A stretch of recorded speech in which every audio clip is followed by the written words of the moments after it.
The formula. Take a few drops of determination. Add ambition and a fearless instinct, tempered with calm coolness and controlled high-speed reactions. Stir in a generous amount of natural driving ability that has matured from an early age. Combine precision with sheer determination. Include a love for sports and speed. Add winning talent and a G-force-defying level of fitness. Allow all this to develop in the field. Then garnish with boyish good looks, generosity and popularity. Finally serve with charm and poise. Then you will have a champion. No less, a 7-time world champion. This is Michael Schumacher, the Red Baron. A champion that is known to fans and colleagues alike as the greatest driver the sport has ever seen, and voted the most popular driver among Formula One fans. The man who became the first German to win the Formula One World Championship. From pedal cars and karts to high-octane Formula One racing, Michael Schumacher became the leader of the pack, acing all in his path. His fans refer to this German Formula One pilot affectionately as Schumi, Shui and Shu. But the Red Ferrari pilot has also become known as the Red Baron, in deference to Manfred von Richthofen, the famous German World War I flying ace who also blitzed all in his path. There's a certain kind of ritual that a driver must go through to get into the racing frame of mind. Schumacher has described himself as ready to go the moment he gets into the car. There's no need for him to adjust. He is totally focused and prepared for the hunt of the racetrack. It is little wonder that the German F1 ace is known as the Red Baron. His ice-cool attitude to stress, his dogged determination to take all in his path, and the bright red Ferrari has meant that the term has stuck. Born January 3, 1969, Michael Schumacher grew up in Herth-Hermelheim, a large rural community of Germany near Cologne. This region of Germany has proudly produced 3 famous people, all Formula One drivers. They include Michael, his brother Ralph, and the ill-fated 1960s champion Wolfgang von Trips. When Schumacher was 4, his bricklayer father Rolf modified the young boy's pedal cart by adding a small engine. After the young Schumacher crashed the pedal cart into a lamppost, his parents took him to the local Köppen karting track that the legendary von Trips had established in 1961.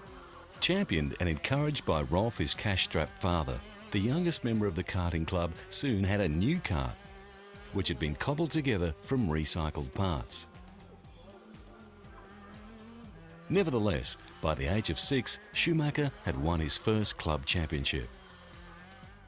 Soon it became a family affair to support the young Schumacher's racing hobby.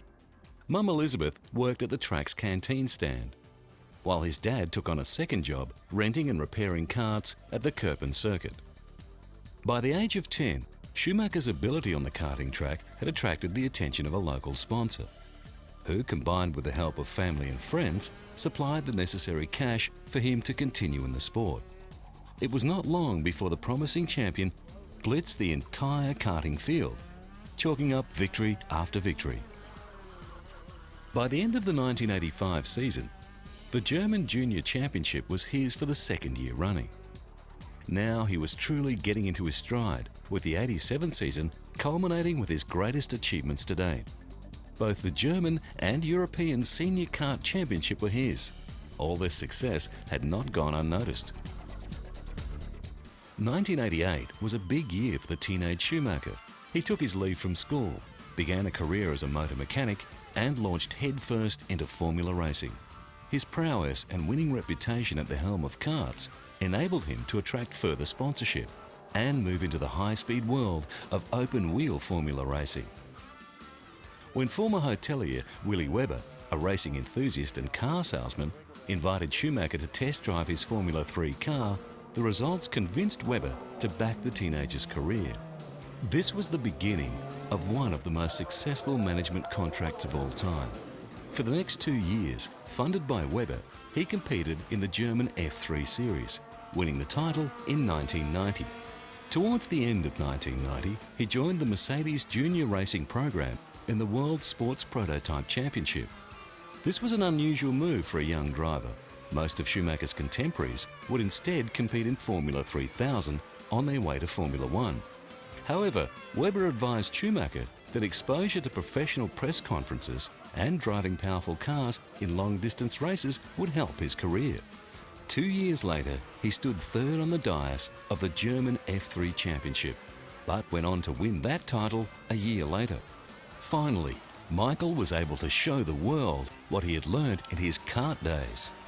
He won 5 times and later topped that by also winning the international races at Macau and Fiji.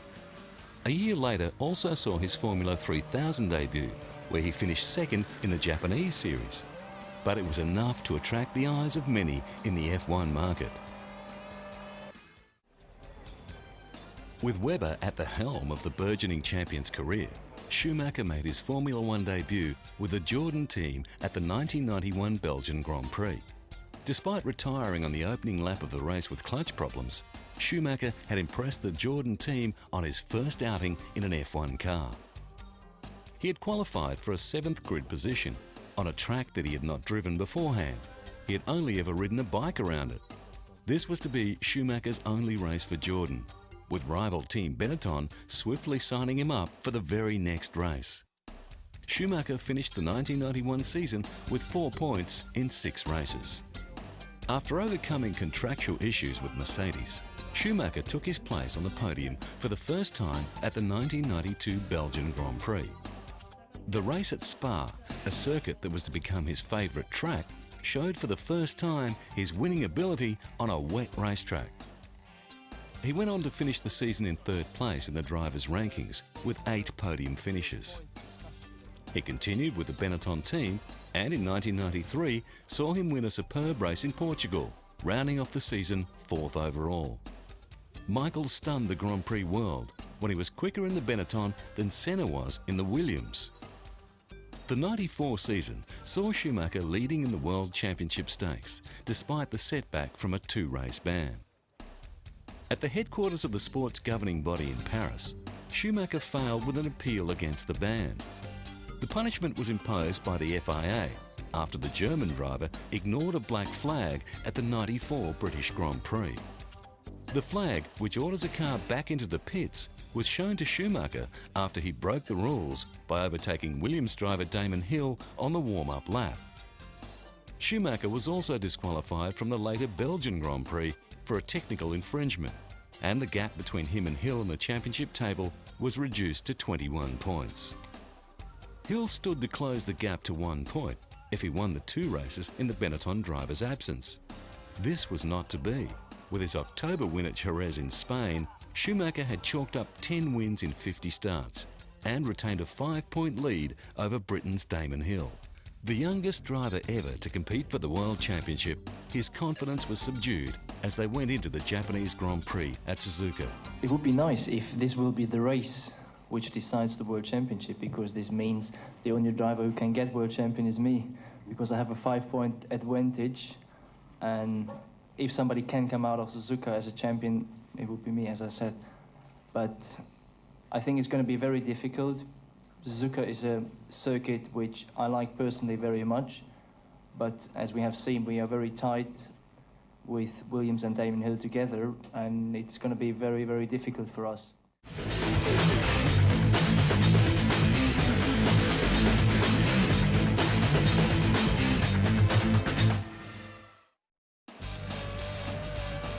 With Schumacher leading by a single point going into the final race of the year in Australia, the 1994 season, which had been marred by the deaths of Ayrton Senna and Roland Ratzenberger, drew to a close in dramatic fashion. The tensions had grown throughout the year after the allegations of cheating had been aired. the culmination of a down-to-a-wire contest for the championship between Schumacher and Hill was in sight. The Nigel Mansell victory at Adelaide was overshadowed by a crash between Schumacher and Hill, putting them both out of the race and subsequently deciding the world title. The 1994 Drivers' Championship was determined with Schumacher's 92 points, leaving him the narrow winner after a year of tragedy and drama.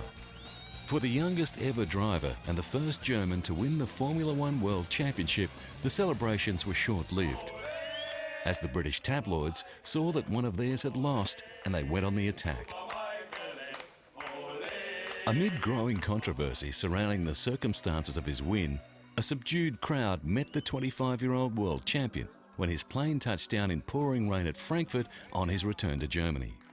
Schumacher said there were no hard feelings between himself and Hill, who both had to retire after the crash. Hill had congratulated him, and he did not get the feeling that Hill was bitter.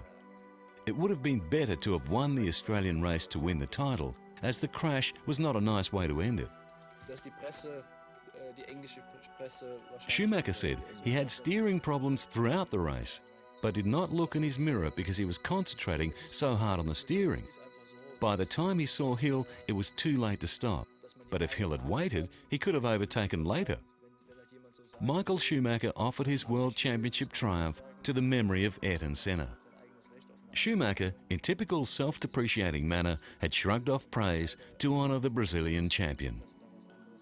He said, "It hasn't sunk in that I've won yet. I want to dedicate this victory to Ayrton Senna. I always thought he'd win the championship this year. For me, he was the greatest." Not to be put off by an international controversy, Schumacher's hometown of Köppen celebrated in typical German fashion on their hero's return. A smiling Schumacher waved to 20,000 cheering fans. He was presented with a special medal of the town. For his fans, the Paris-based FIA seemed a long way away.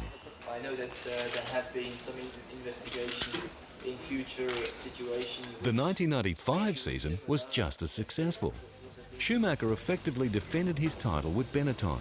He took Benetton to its first Constructors' Championship and became the youngest two-time world champion in Formula One history. Schumacher now had Renault power to match the Williams, and he dominated the season. It was marred, however, by several more collisions between himself and Hill. In an overtaking manoeuvre, Hill took them both out of the British Grand Prix near the start of the race. Having taken 9 GP wins, Michael finished the season to take his second championship. At the track, where he began racing go-karts as a youngster, Schumacher gave a demonstration of high-speed racing in a kart and was just as swift at denying rumours that he was on the verge of signing a deal with Italian team Ferrari for the next season. "For me, it is important that I will have a car and a team that can win the World Championship," he said. "I'm happy at Benetton, and many things will have to be right with a new team if I'm going to change. I have had talks with Ferrari, but there is no result yet." The German said he was talking with several teams. There is no real point to discuss it at the moment. There are 4 teams available I have the possibility to drive in, and I'm going to sort out between the 4 possibilities where I'm going to drive. Obviously, I'm quite happy in Benetton at the moment. Ferrari would be a very nice situation to drive in, as well McLaren, Mercedes, and Williams' team is very successful as well. So there's 4 good opportunities, and I'm going to see and find out where I'm going to drive next. Having won the Formula One Championship, Schumacher said this was because he was in the better team and was hopeful of clinching the Constructors' Championship for Benetton. My target really this year was not just to win the driving championship. I wanted to win the Constructors' Championship, which is not done yet. And I think if this is done, I feel really released. And to put an end to any further speculation on his future, having struck a reported $30 million deal with Ferrari, Schumacher said he was looking forward to the challenge of driving for the Italian team in '96, saying it would give him fresh motivation. Having Villeneuve, Damon Hill in the Williams car, Gerhard Jean Alesi in the Benetton car, myself and Eddie in the Ferrari car, with a certain number of question marks over all the teams, I think it could be quite interesting. When it comes to Michael Schumacher's life away from the racetrack, he is an intensely private man. In August 1995, The F1 ace won again when he secretly wed fiancée Karina Birch. The Schumachers also celebrated in 1997 when their daughter Gina Maria was born, followed 2 years later by their son Mick.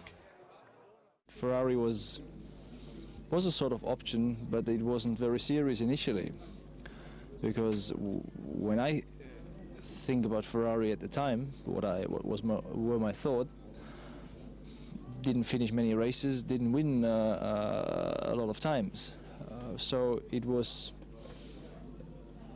for me not really a big option until, I have to say, I met Jean Todt and our president.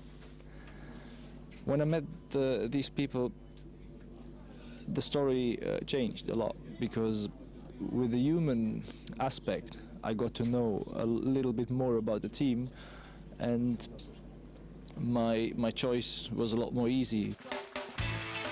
Ferrari, a team that had last won the Drivers' Championship in 1979, was plagued by inferior technology and poor performing crews when compared to front-running teams such as Benetton and Williams. Schumacher's signing with the Italian thoroughbred was what the marque needed. When you be realistic and you see that Ferrari didn't finish 13 times last year, then it would be too optimistic and unrealistic to say we're going to fight for the championship.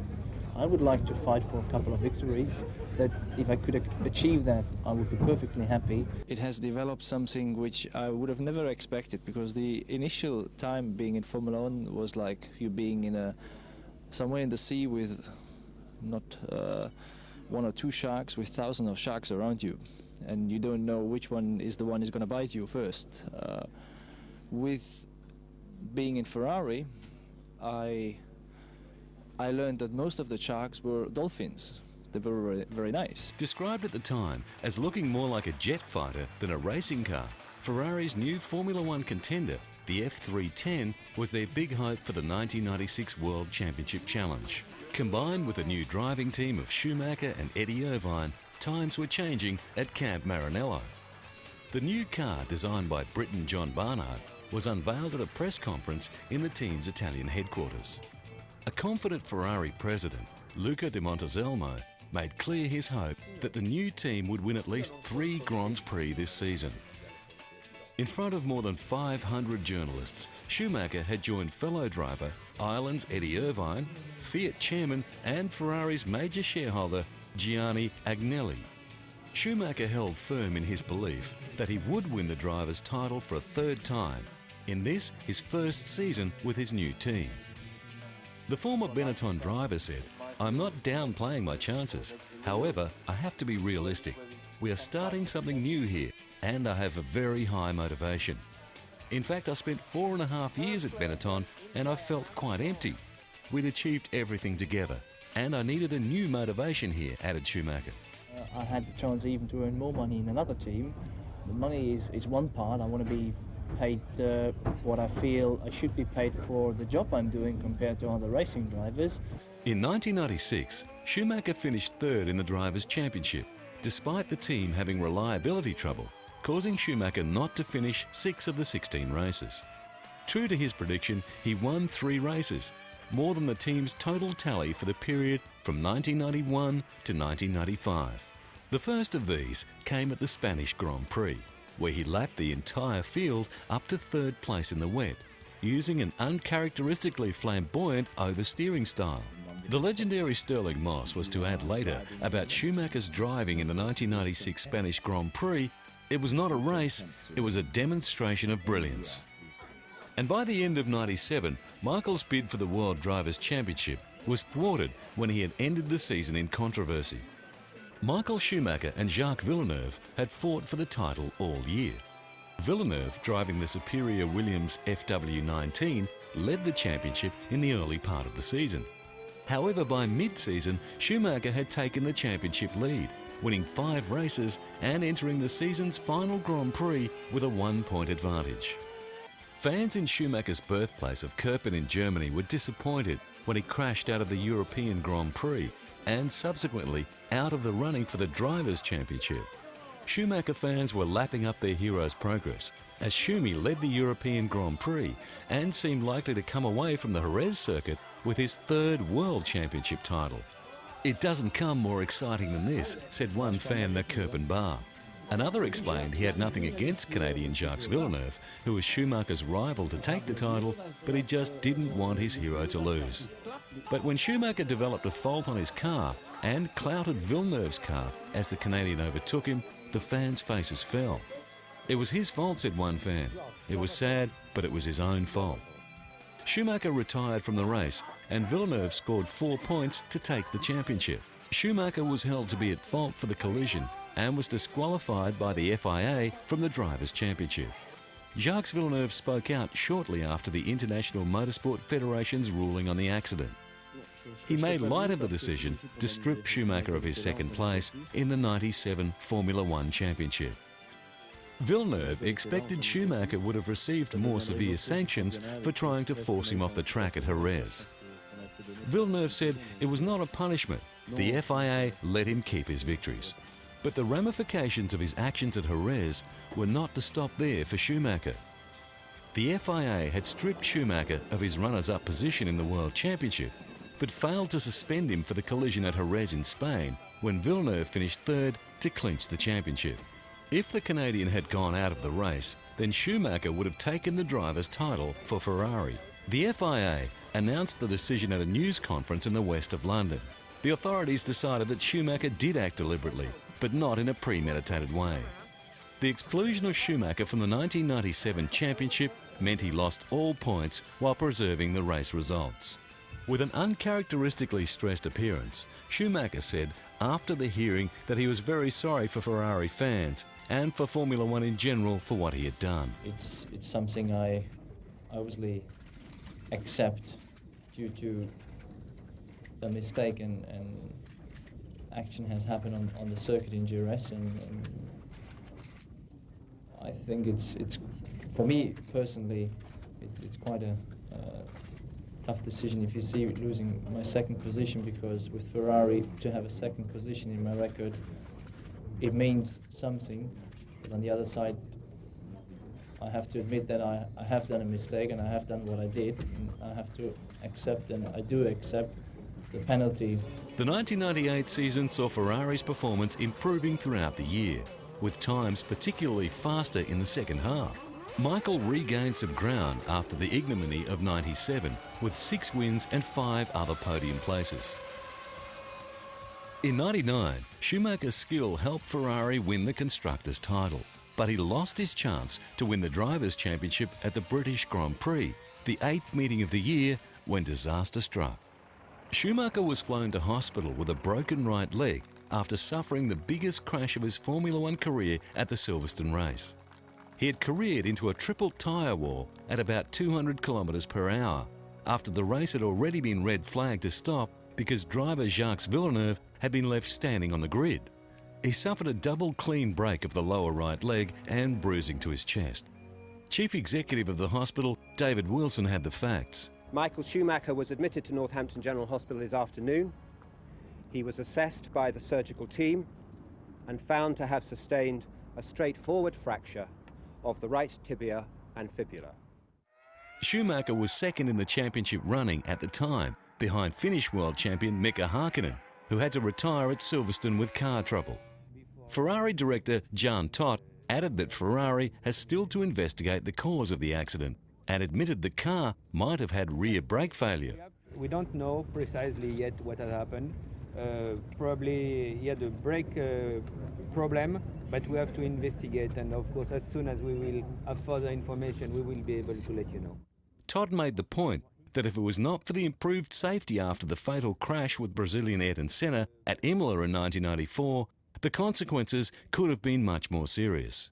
Schumacher has had a few big crashes in his career, the previous most serious being at Suzuka in free practice in 1993, the season before he won the title. In that incident, the German's car flew off the track at high speed, but he escaped serious injury. Back at the Northampton General Hospital, arrangements were made for an ambulance plane to take the injured driver to the Geneva airport.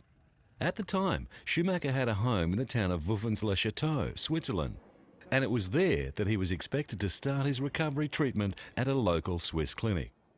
Motorsport's governing body, the FIA, announced that further safety measures may be implemented in Formula One as a result of Michael Schumacher's dramatic crash at the British Grand Prix. The FIA also revealed that the German Ferrari driver hit the triple tyre barrier at Silverstone at 107 kilometres per hour, much slower than previous estimates suggested. It defended the gravel traps at the British circuit after leading drivers had criticised their effectiveness in slowing the Ferrari. The FIA said the accident data recorder in Schumacher's car revealed that the former world champion first braked at 306 kilometres per hour. At 240 kilometres per hour, the front wheels locked. By the time he had left the tarmac, the deceleration had fallen to 1.3 G, equal to 35.3 kilometres per second. The average deceleration in the gravel trap was 1.1 G. The speed of impact at the tyre barrier was 107 kilometres per hour. The FIA said a great deal of information had been obtained about the events after the impact with the triple tyre wall, and this would be carefully analysed. FIA President Max Mosley said that despite huge leaps in car safety, since Brazilian Ayrton Senna died at the 1994 San Marino Grand Prix at Imola, Schumacher's head still hit the steering wheel of his car in the impact.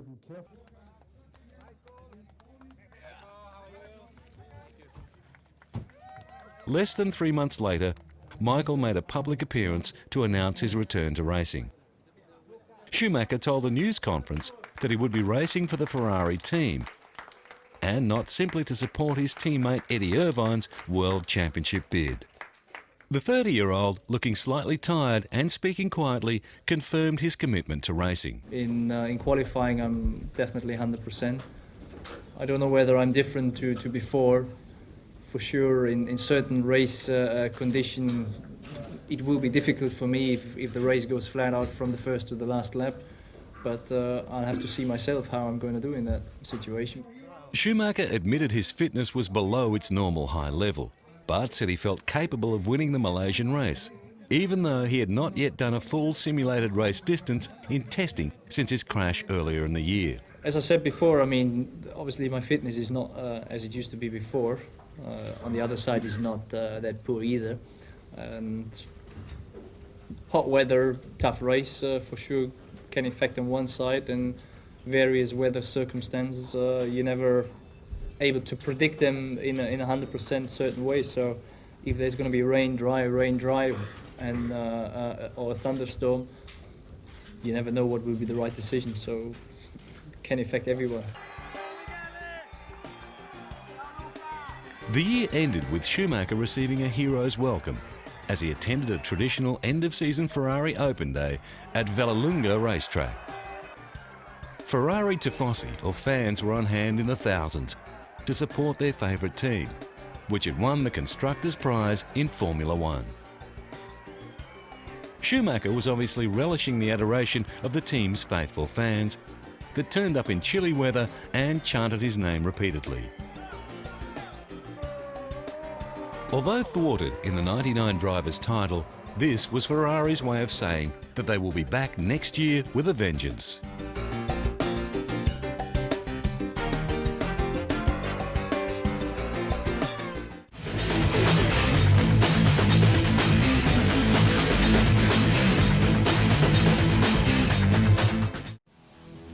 The new millennium ushered in a new era and a change of fortune for the Red Baron. Schumacher had recovered from injury and controversy, and his winning drives were reminiscent of the heady World Championship years of the mid-90s. After a year-long battle with Hakkinen, Schumacher won his third World Championship. During the year, he had clocked up 41 wins for his F1 career, equaling the number of wins won by his idol, Ayrton Senna. An emotional Schumacher broke into tears at the post-race press conference. Schumacher was back, and he was out to show the world what he could do.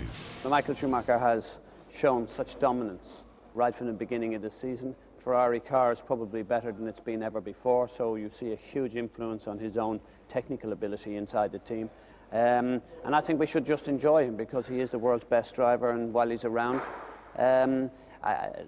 I think for sure he will be the champion. In a season that saw only 4 other drivers win races, 2001 continued the run for the record-breaking Schumacher, with the first ever 1-2 finish by brothers in Formula One after the Canadian Grand Prix, where Schumacher finished second to his brother Ralph. And he also topped Alain Prost's record for most career wins. Schumacher scored his 52nd career win at the Belgian Grand Prix and took his 4th driver's title with 4 races yet to run. He had finished the championship with 123 points, 58 ahead of nearest rival Coulthard, and won a record-tying 9 times. 2002 continued to be a year of domination for Ferrari and champion pilot Schumacher, despite suffering the embarrassment of a $1 million fine from the FIA after the Austrian Grand Prix, when teammate Rubens Barrichello had slowed under team orders and allowed Schumacher to win the race. Jeered and booed by fans on the podium, Schumacher stood back to let Barrichello take the winner's cup. The Tifosi were back on Schumacher's side when he took the French Grand Prix and equalled the record of the 1950s champion Fangio. The Argentinian Juan Fangio was considered the best driver of all time, taking the driver's title 5 times between 1951 and 1957. Ferrari won 15 out of 17 races, and Schumacher won the title with 6 races remaining in the season. Schumacher broke his own record of 9 race wins in a season, shared with Nigel Mansell, by winning 11 times and finishing every race on the podium. He finished with 144 points, a record-breaking 67 points ahead of the runner-up, his teammate Rubens Barrichello. The 2003 season started with an outcry from Formula One teams, accusing the FIA of trying to dumb down Formula One. The FIA had introduced a host of rule changes, including 1 lap to qualify and no refuelling between qualifying and the race. Engineers would no longer be able to remap settings using telemetry and traction control, and launch control systems would also be phased out. The reigning Formula One champ said the rule changes would not have a dramatic impact on the outcome of races. Michael said he enjoyed the benefits of high-tech assistance, but had plenty of experience of driving without them under previous regulations. For me, I prefer the one where you have all the technical possibilities, because I don't like to take compromises in the race car. I like to make a race car as fast as possible, and all the electronics have helped that. But obviously, that's the same for everyone, and if that changes, then it's again the same for everyone. I've dealt with the other system before, so I will deal with them as they come. Schumacher was convinced a good team would remain a good team, whatever the rules. So I don't see that I should, or any good driver should take the advantage by a big amount. The only way I could see that, and I would agree, is in the rain condition. Because in the rain condition, I believe without traction control in particular, it will be very, very difficult, and you need a lot more feeling in order to be on the pace. At the same time, it will be quite a bit more dangerous, but that has been in the past the same, and we have to deal with that. So it's going to be a little bit more exciting. Throughout his racing career, Schumacher has attracted the unofficial title of the Rain Master. After finishing 3rd in the 1992 Mexican Grand Prix, he went on to take his first victory at the 1992 Belgian Grand Prix in a very wet race at the Spa-Francorchamps circuit. By 2003, he would call this circuit far and away his favourite track. He took his first win for Ferrari at the Spanish Grand Prix in the wet, where he lapped the entire field up to 3rd place using an uncharacteristically flamboyant oversteering style.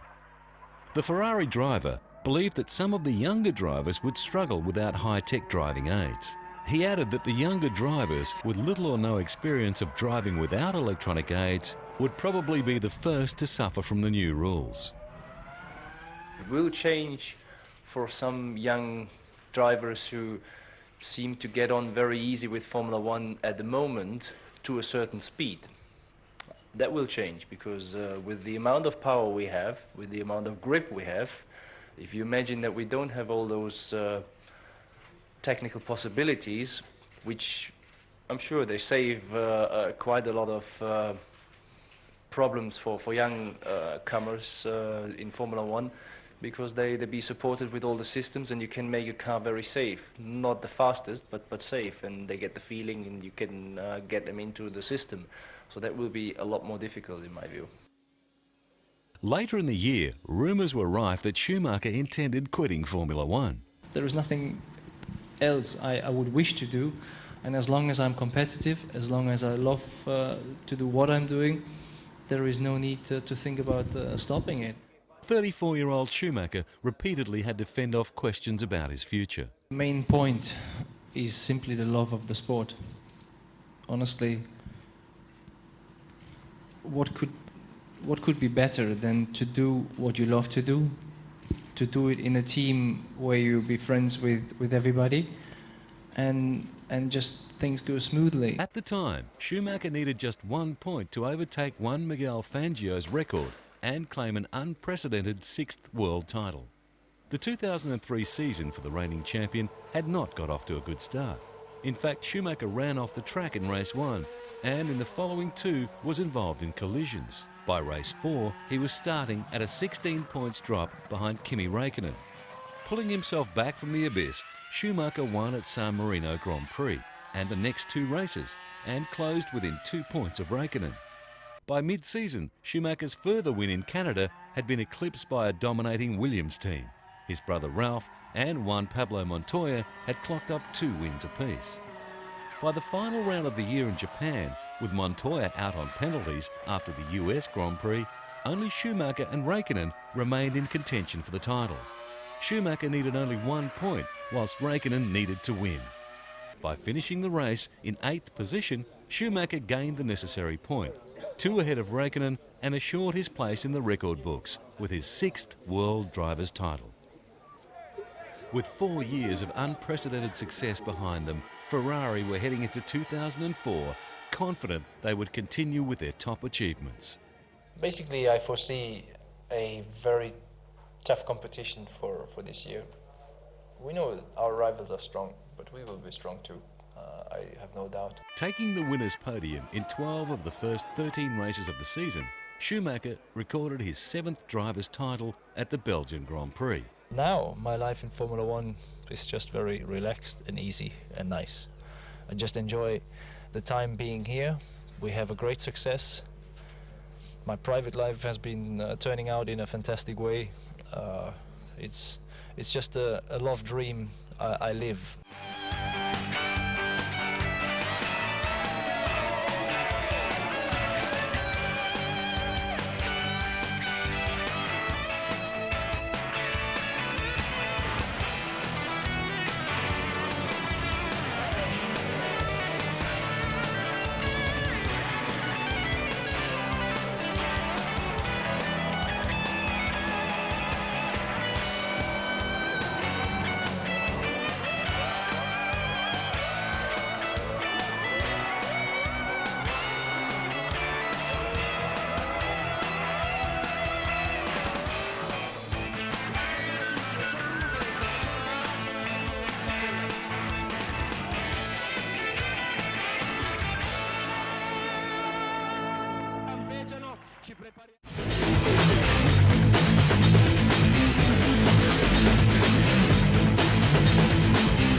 It's time to start the new season, so we are looking for it. We know it will be very tough because everybody wants to take over to Ferrari because we have been so successful those last years. But we're still very, very focused, very motivated, and hopefully we're able to bring some more success to Ferrari. 2005 got off to a positive start for Team Ferrari and their ace, but it all went downhill from there. Was it the new tyre rules, or had the mighty simply fallen off their horse mid-gallop? Less than 28 days later, the team's new car, the F2005, was debuted. This car had been brought forward by a month to the 3rd race instead of the 5th race after a poor start to the season. It's always a great feeling to jump into a new car. In particular, after what happened to us in Malaysia, getting kicked our butt a little bit. It's been great today to sit in it, feel it, and drive it finally. Later in the year, after continuing poor performance, Schumacher was not quite so positive. I mean, last year we came here with just answering the question, when we're going to win the championship. This year is the other way, when we're going to lose it. Naturally, it has been a big disappointment in Istanbul after some sort of hope we have had in Budapest and before in Hockenheim in a way. But nevertheless, Ferrari is very strongly minded. We have had very good years and we have had many of them, so it's not so easy to move us out of our sort of healthy relationship. I call it like this. We're still concentrated and motivated. I mean, after Budapest, there was obviously a great hope that we will do it. After Turkey, the hope has shrinked a lot. So we have to see one and have to be realistic. It's all within our work, whether we can be successful on that or not. He might not have been winning, but at least Schumacher remained philosophical. It has been many great moments I have been able to live in the 10 years I'm roughly together with Ferrari. The 4 wins in Monza, the wins in Imola, the wins in all around the world, they have been very special, the championships. We're suffering all together at the moment a little bit, but I mean, you can't always have the good life. You sometimes have to suffer to see how good the life has been and might be again.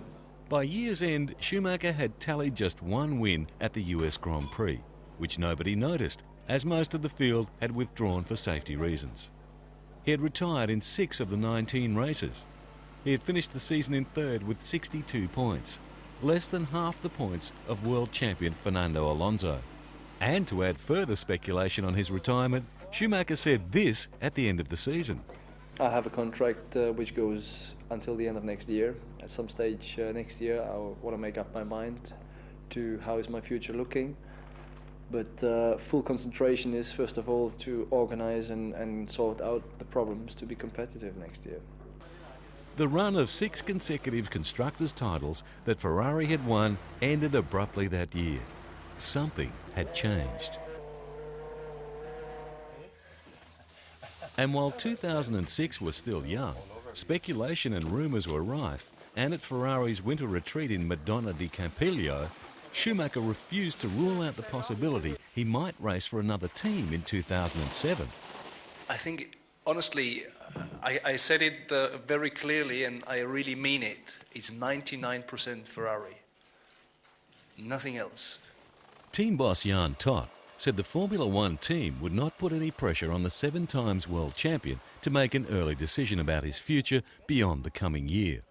Although Schumacher was quick to reassure, the 7-times Formula One world champion said his Ferrari team was showing signs of improvement, having been woken up by last season's poor results of 2005. I think we can only have one target at least, and that is to win the championship. Although the Red Baron was back on the pace for the championship, he was not leading the field. Schumacher fought Alonso's lead valiantly throughout the early rounds. And despite having won 7 times throughout the year, Schumacher could see as the season progressed that the chance of winning back the championship was not possible. After winning the Italian Grand Prix, Ferrari issued a press release stating that Schumacher would retire from racing at the end of the 2006 season. Following that announcement, former Formula One greats such as Niki Lauda and David Coulthard hailed Schumacher as the greatest all-round racing driver in the history of Formula One. The Italian Ferrari Tifosi paid tribute in the streets.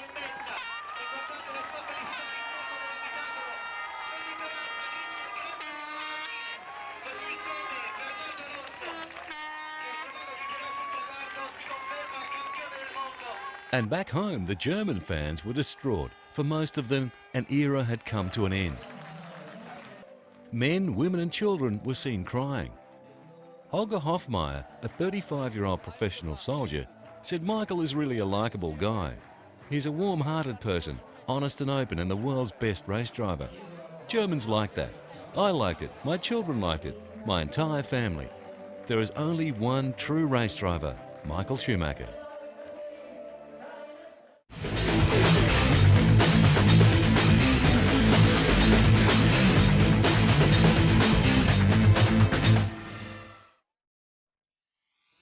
Michael Schumacher, the Red Baron, is a 7-time Formula One world champion.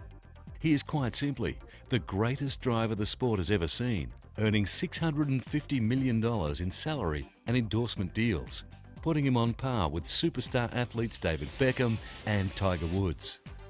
By 2005, the German was the world's first billionaire athlete. It was in Germany that he won real hearts and endorsements.